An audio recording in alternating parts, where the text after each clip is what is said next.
LaToya. I am JermaineAuNatural and wash and goes. Let's talk about them. Listen, I don't understand why there's so much discourse and debate around wash and goes. It's a hairstyle. To me, the style that helps you to know and see your hair the most.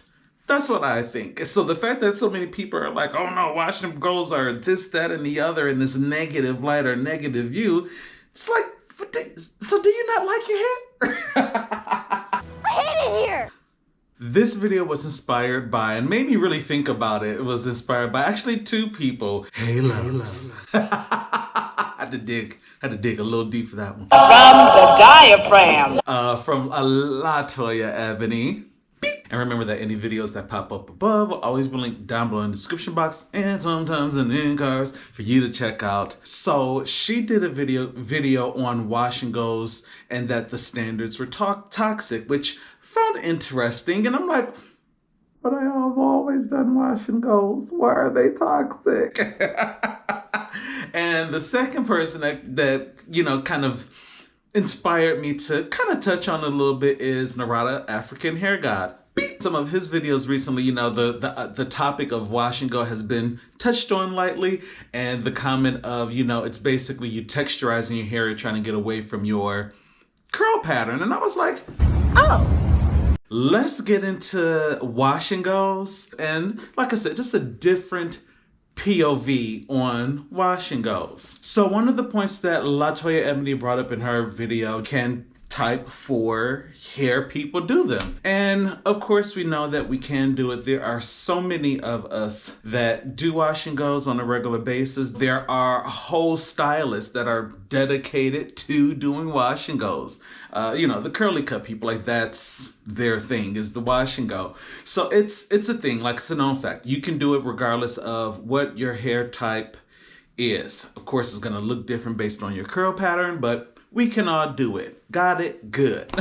Now, part of what was said to be toxic is it's so much more demanding. It takes more. It is high effort. Okay, I know about that. As someone that doesn't have high density hair, someone that does not have very, very long hair. My quick 1 hour wash day. Even still, maximum effort needed? Nah, I would say no. High effort, does it take more?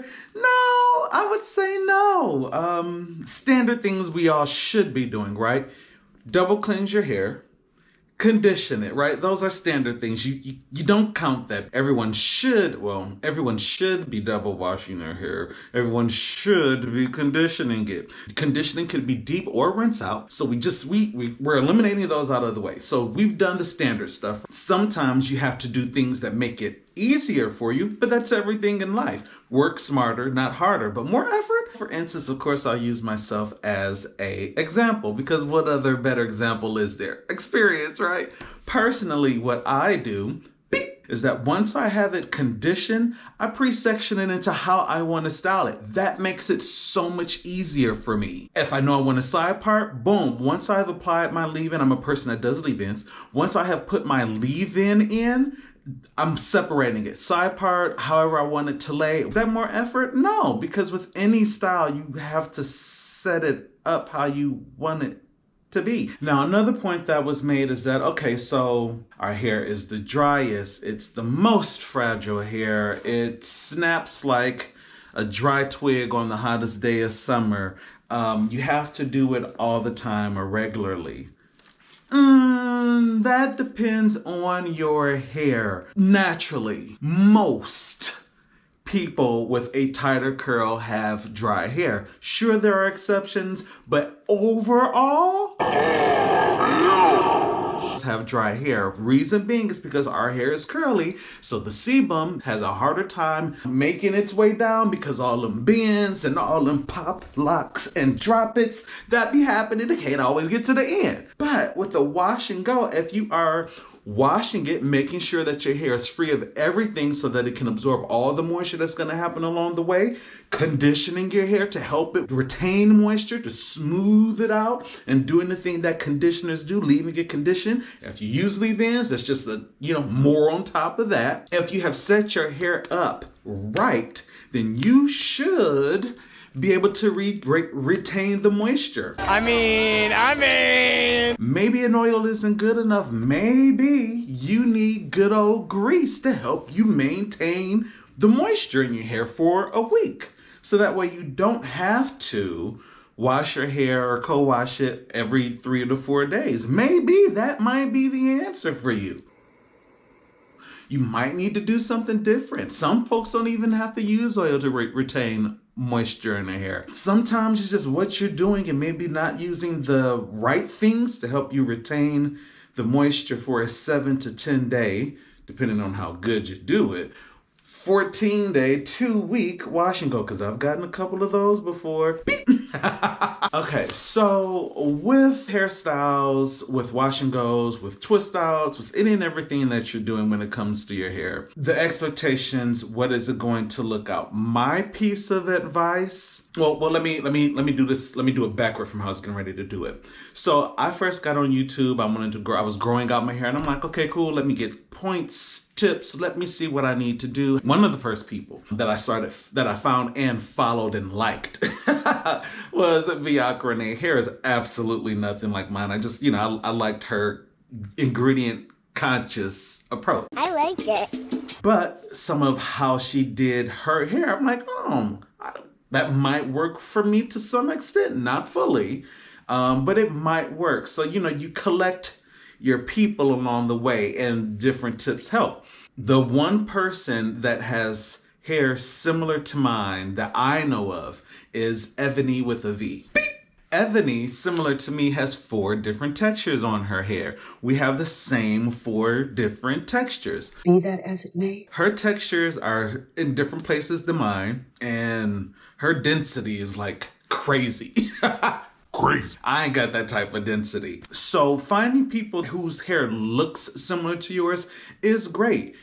There's still going to be differences. It's still not going to be 100% like yours. So a guideline, sure, fully and 100% going by it, their things, I would say no. Which ties into expectations. My advice would be, if you don't have any expectations, don't expect anything. I hate surprises. The brands that you choose are going to show all on their models and on their websites. The girls are going to look like this and they're going to be popping. Okay, girl. If they're not doing it on your hair for you to see what it's going to look like, then you should have absolutely no expectation, because you don't know what it's going to look like. Have a mirror in the bathroom with you or wherever you going to be. And then as you are going along and doing the wash and go, technique is going to matter. Now, technique that people use, now that might really be what's really helpful. More so than looking at what their hair looks like, how are they doing their hair? Doing a wash and go in big chunky sections is going to look real different from somebody that's doing it in really small sections. So have none. When you start doing them, look only at your hair, not somebody else's. Maybe utilize their techniques on how they apply their product, but focus on what your hair looks like when you do it and see if you like it. If it works out better for you on soaking wet hair, if it's better on damp hair for you, if it's better in small sections, if it's better in larger or medium sections. I would just say do your hair and look at how it looks when you're doing it. And then once you're done, then you can say, okay, cool, did it in medium sections. Did it give what needed to be gave? I think that helps you go through the experimental figuring it out phase a lot faster. Let me know if you think something different. It is the year 2023.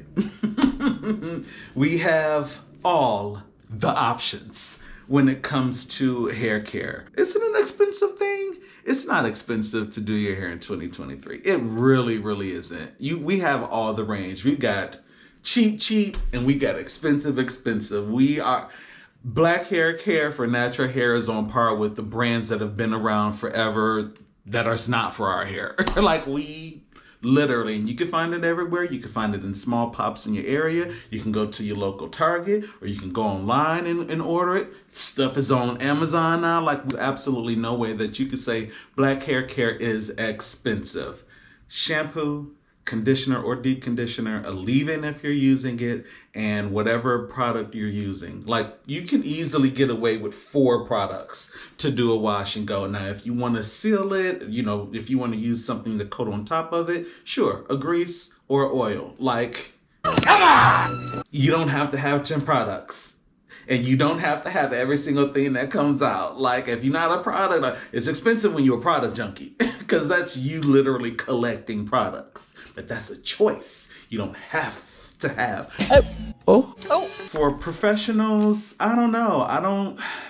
I think that's subjective. I think it depends on where you live. A wash and go in Michigan or in Detroit might be different it's definitely going to be different from a wash and go in LA or New York. But typically, like, you can get a good wash and go, at least here. I think starting at like around $120.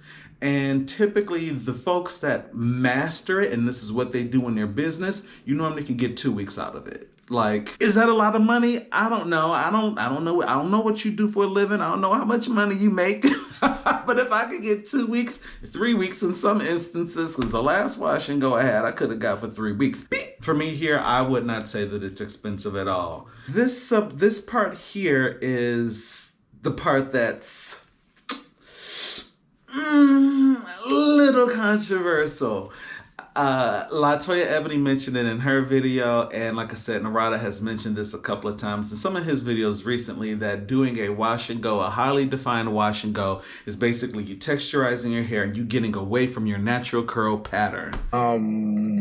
We have textured hair as black folks. Mixed folks, if you are, you know, Latin, spiral curls. How do we know this? Because when you wash your hair properly, you can see it clumping up together. You see what the texture of your hair looks like. When you put in your conditioner, you see what your hair looks like clumped up together. So you aren't creating it. It's not being created. It's what your hair actually naturally does. It varies from person to person, but it's what your hair does. Because if you're creating it, then a shampoo or a conditioner wouldn't be able to do it. You would need a Gina curl.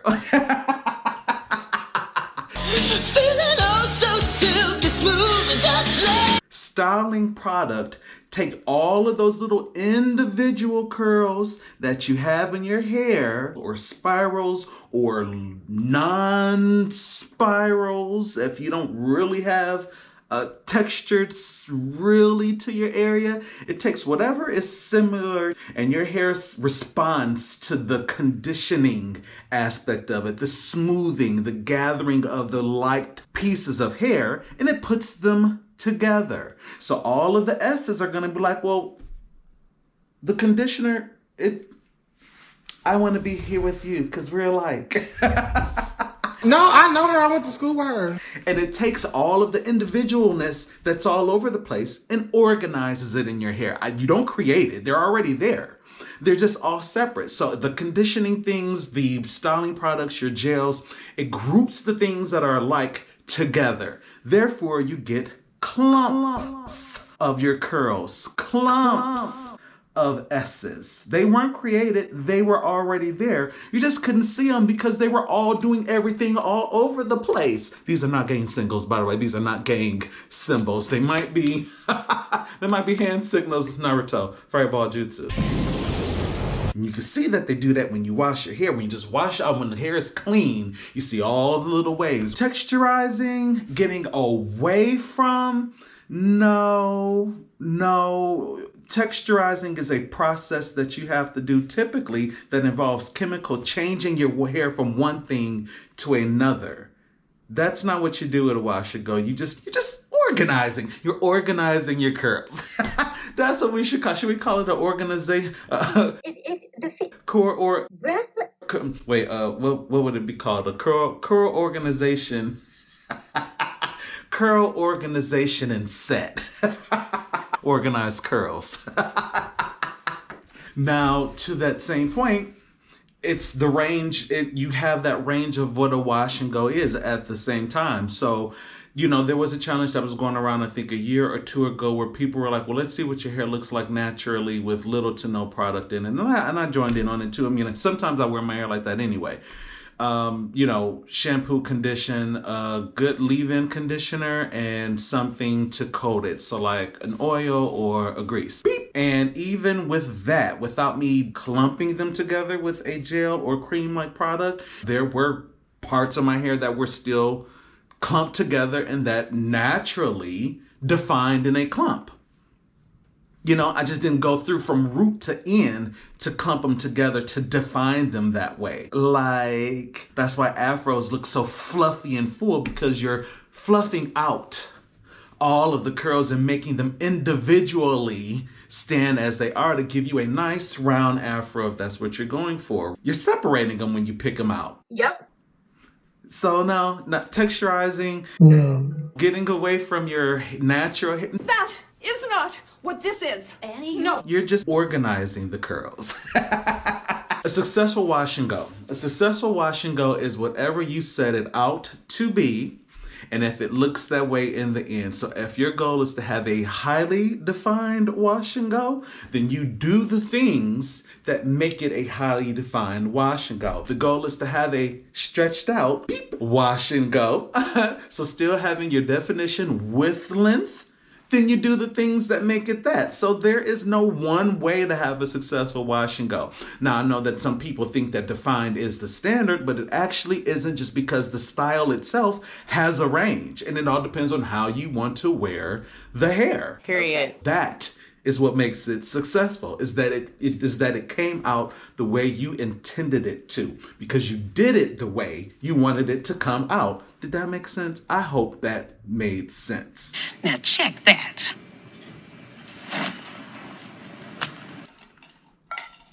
That way you create your own standard. The only thing that should make a difference with an expectation is if you're trying a new product. If a product says it's going to do X, Y, and Z, then you should have an expectation based off of a product, but not your hair. Not every product works for everybody, regardless of who it is. If I'm not conveying that right, let me know in the comment section. I hope that what I'm saying is being heard the way that I mean it.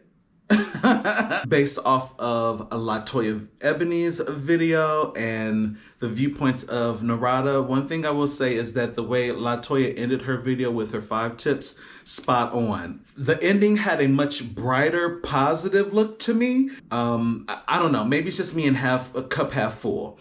Or because I've been doing wash and goes for so long that, you know, it's nothing for me to do one now, that I see it in a different, more positive, less complicated light. Summing it all up, sure, find people whose hair looks like yours.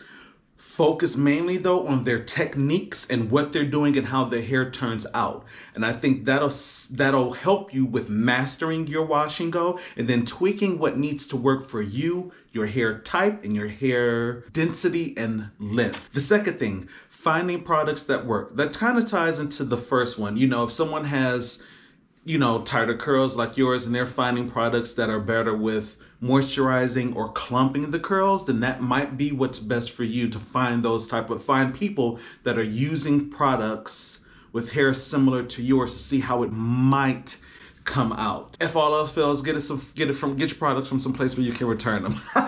Sorry to the brands out there, but if it ain't doing what people needed to do for their hair, then why am I using it? Return it. Still, it's the technique. It's really the technique. Once you have opened yourself up to the range that is wash and goes, from highly defined to big and loose with some definition, wash and goes really are never that bad. Some of the wash and goes that I've done did not turn out the way that I wanted them to. The product didn't hold the definition all that well. They didn't, you know, keep it entirely frizz free. Okay, cool. So I've got a semi-frizzy wash and go. Like, it is what it is. My hair is clean and it's moisturized. I'll just redo it again next week. The fourth thing I would say is, and fully agree with LaToya, wash your hair. Make sure it's clean. This goes with any type of style that you do. If you have hair on your head, you know what? Even if you don't have hair, it's skin, right? Your scalp is skin. Wash it. And if you have hair, take the soap down the length of the hair. Just wash. Be clean. Don't be a Dirty hoe. And trims. Get trims regularly. Get them professionally. A good blown out trim. Curly cuts are cute, but you need a good blown out trim so you can see in a straightened state what's happening. I promote professional stylists. And then lastly, it's just hair at the end of it. And if you don't like it, put it in a bun. Until the next wash day, put a little leave-in in it, smooth it out the best you can, and put it in a bun. I mean, you know, you have the option of co-washing, of course, and kind of resetting it, if you will, but put it, if it's still moisturized, put it in the bun. Don't waste the moisture. Dust yourself off and try again. You can dust it off and try again, again. So wash and goes, they aren't the hard thing that everyone makes them out to be. They aren't difficult. It's just like any and everything else in life. You just have to learn how to do it and learn what works for you. All right, so let me know in the comments down below. Talk to me. Tell me your thoughts. Agree, disagree. I definitely don't think that it's toxic. I think people themselves are toxic. Oh! Oh! Oh! I think that there is a level of acceptance that has to happen with your hair when it comes to a wash and go. You'll get it. You'll find the moments. The things will happen for you. So yeah, it's simple. It's easy. It's not the hardest thing in the world. You can do a wash and go in a relatively short amount of time, depending on how much hair you have and how long it is. It's not an all-day thing, unless your hair goes down to your knees. Then we're talking something different. Personally, I love a wash and go. Well, obviously. It's the easiest thing in the world to do. It's the simplest style in the world to do.